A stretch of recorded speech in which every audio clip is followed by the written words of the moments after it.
This is a sweet little entryway cabinet I found on Facebook Marketplace. You can see that it's in rough shape, but I'm going to give it a whole new look.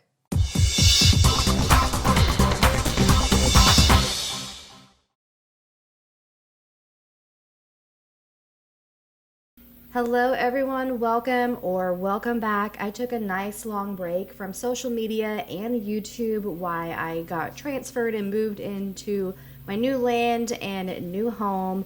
I'm finally here back at it again.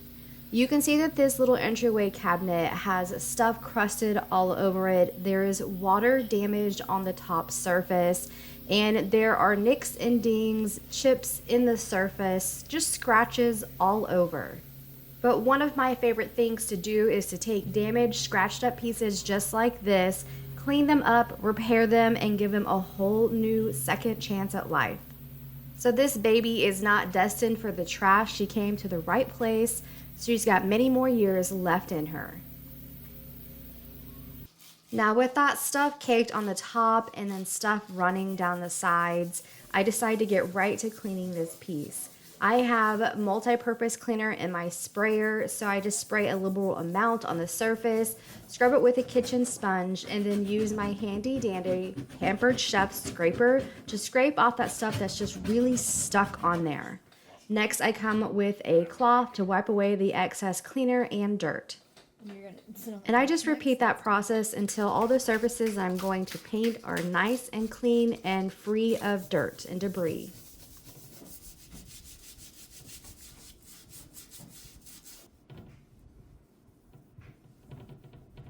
For the inside of the cabinet, I did open the doors and vacuum that out. Now, the drawer, there's one drawer on this, and that's a different story. The inside of this is extremely stained. I have no idea what that stuff is. So I try spraying a liberal amount of cleaner in there. I let it soak for a few minutes, and then I came in with that Pampered Chef scraper to see what I could scrape up. And I did this for quite a few minutes, and I wiped off the excess, and there's still a lot of stain left behind. So I'll have to come up with something else to cover up that nasty, gross drawer.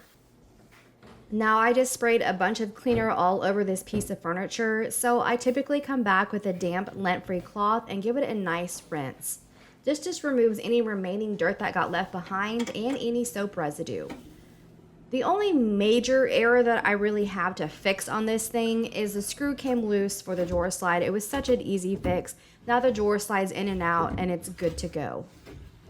The one other thing that I have to repair is there are some lifted up areas on the top where there has been some water damage. Underneath this surface is an MDF material, and when it gets wet, it likes to bubble up. So I'm just using some 80 grit sandpaper here and sanding that until it feels smooth. Then I came back with my vacuum to suck up all that dust residue, and I went back over the surface with a 220 grit sanding sponge, and again also removed the sanding dust from that. Now with the 220 grit sanding sponge, I did go over the entire surface. I'm scuff sanding the surface here to get it ready for primer and paint.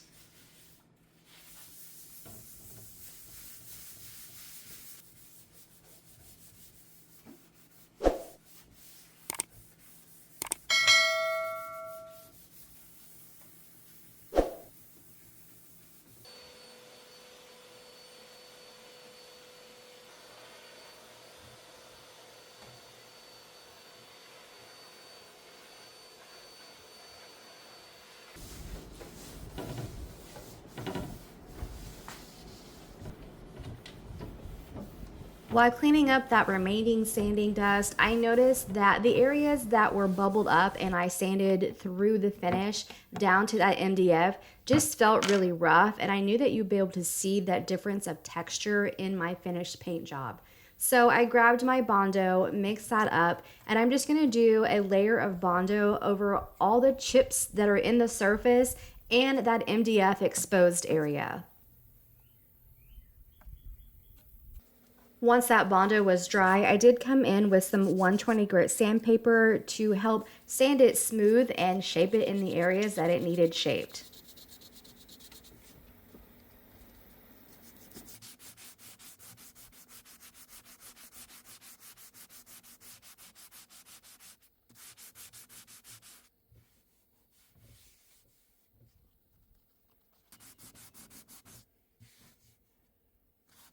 After using the 120 grit sandpaper, I did go back over those areas with that 220 grit sanding sponge.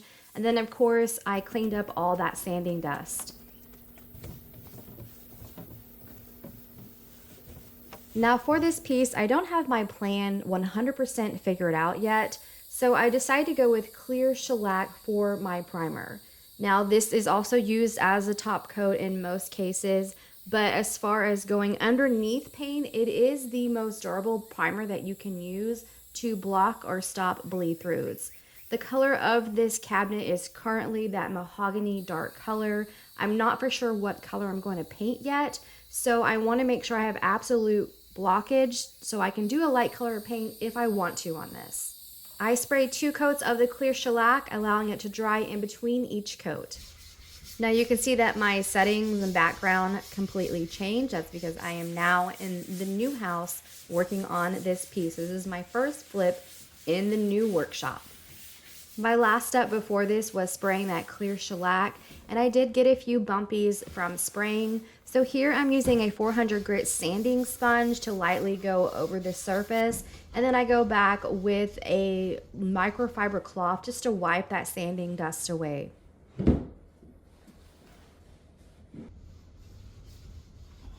At this point, I have a better idea of what I want to do on this piece. And there is the front drawer and the 2 cabinet doors that just have all this flat surface. So I'm going to use this textured wallpaper to kind of add some extra depth to the front of this piece. I've got something really cool planned for the side, so I just need, the front needs a little bit more. So I took measurements of those areas, traced them out on the back of that textured wallpaper, and cut those pieces out down to size. Next, I do a dry fit to make sure they don't need any extra trimming before I grab my adhesive and get to work. I am using Zinsser's Sure Grip. This is an adhesive for wallpaper. And I have never used this before. I've never done this before, so it's a learning experience for me. And I just followed the directions that were on the canister. I applied a thick but even layer of this adhesive on the back of all the wallpaper, and then I let that set for about 12 minutes. And then I work through one piece at a time, carefully lining it up and then gently using my Mod Podge thing to spread out and press out any air bubbles. And then I went back over the areas with my Mod Podge decoupage roller. Now I do want to say that whenever you do that, you'll have a little adhesive maybe come out around the edges. So I had a damp paper towel just to clean up any excess of adhesive that I had around the edges. And this is textured wallpaper. So while I'm using the spreader and the roller, I'm just very lightly going over the surface because I don't want to smash down and take away that lifted up texture of the wallpaper. After I got all the paper into place, I let it set for 24 hours.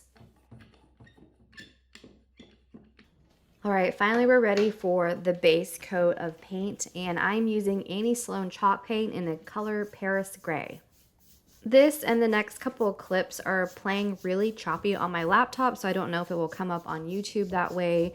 So sorry, I just had a couple corrupt videos in this process, but I still wanted to kind of show you what I'm doing.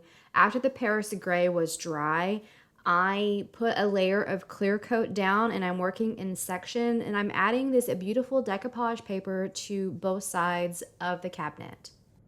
This is called Serene Shadows, made by Redesign with Prima.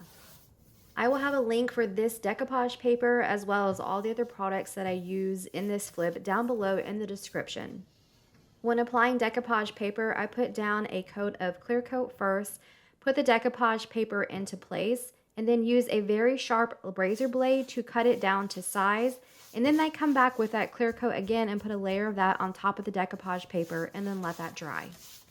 This beautiful cabinet with the beautiful decoupage paper deserves a beautiful custom color of paint. So I mixed together Annie Sloan's color Rodmel. It's a beautiful purple. and add a dollop of the Athenian black so I make this beautiful dark plum color.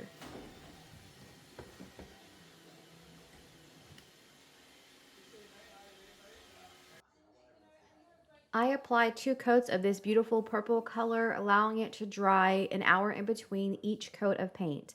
And this Annie Sloan chalk paint is fabulous. You typically get full coverage with 2 coats of paint, and that's all it took for this one. I just want to take a moment here and thank all of my viewers for being patient with me during my transition of selling my suburban home.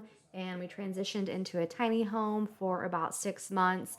And while we developed raw land and moved a new home out there, and I'm finally moved back into it and back at work making my YouTube videos. So you should be getting videos on a more regular basis now. But I just want to thank you guys for just being so patient and waiting on me to get to this point again. The supporters I have for this channel are the absolute best, and I want to take the time to thank one supporter in specific. Phyllis Crawley has bought me 10 coffees off the Buy Me a Coffee app. Thank you so much, Phyllis, for your support.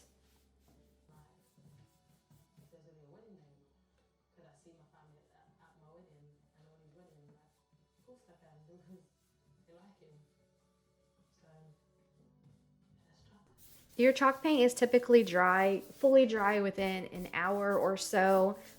This was kind of the end of my day by the time I got done painting 2 coats on this, so I did let it set overnight.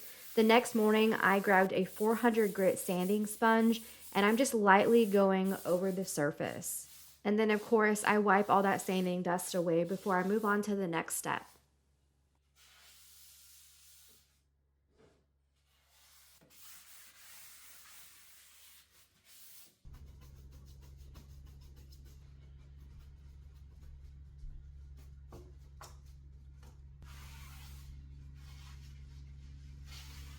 Now, I really like this piece where it's at and how it's coming along, but I feel like there's more that we can do it to kind of take it to the next step.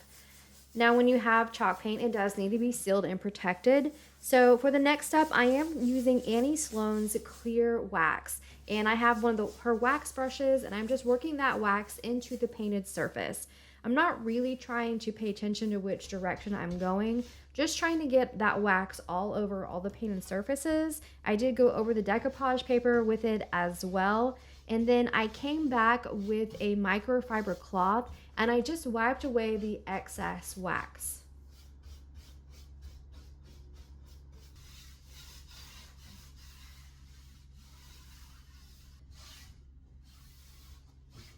Now I don't let that clear wax dry or anything. I go straight on to the next step, and that is using Annie Sloan's wax in the color black this time.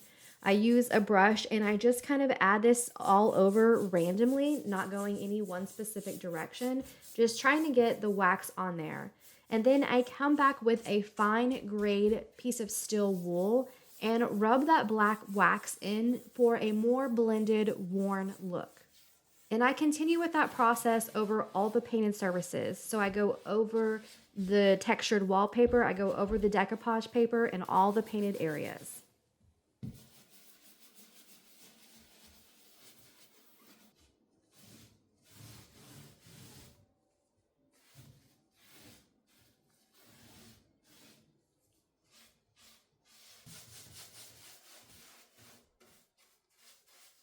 I do let this layer of wax set for a couple hours, and then I come back with a microfiber cloth and I use that to buff that wax to a nice satin shine.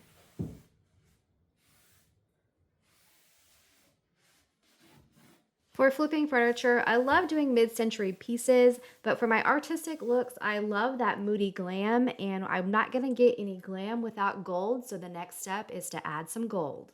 This is Dixie Belle's gilding wax, and I add it to the top trim here and there and all over and make sure I add those hinges and hardware to be gold. Now, I didn't forget about the drawer. I had that nasty stain that was left behind, so I just taped off the edges of the inside of the drawer and used that Athenian black, and I added 2 coats of black paint. And I don't want any paint to get on anyone's clothes or whatever belongings are going to put in this top drawer. So when that was dry, I did come back with 2 coats of clear coat. I let all that dry, and then this piece is done.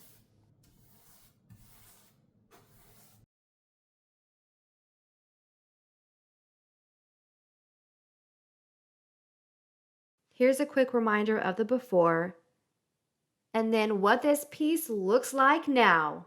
She is purple, which is my favorite color. She is gold, and you guys know that I love to add gold to my pieces.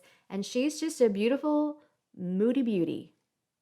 Thank you guys again for being so patient in between videos, waiting for them. On my next video, I will have a new home tour as well as a tour of my new workshop. I hope you guys enjoyed this flip. If you haven't already, please like this video and subscribe to my channel. That's all I have for you today. Until next time.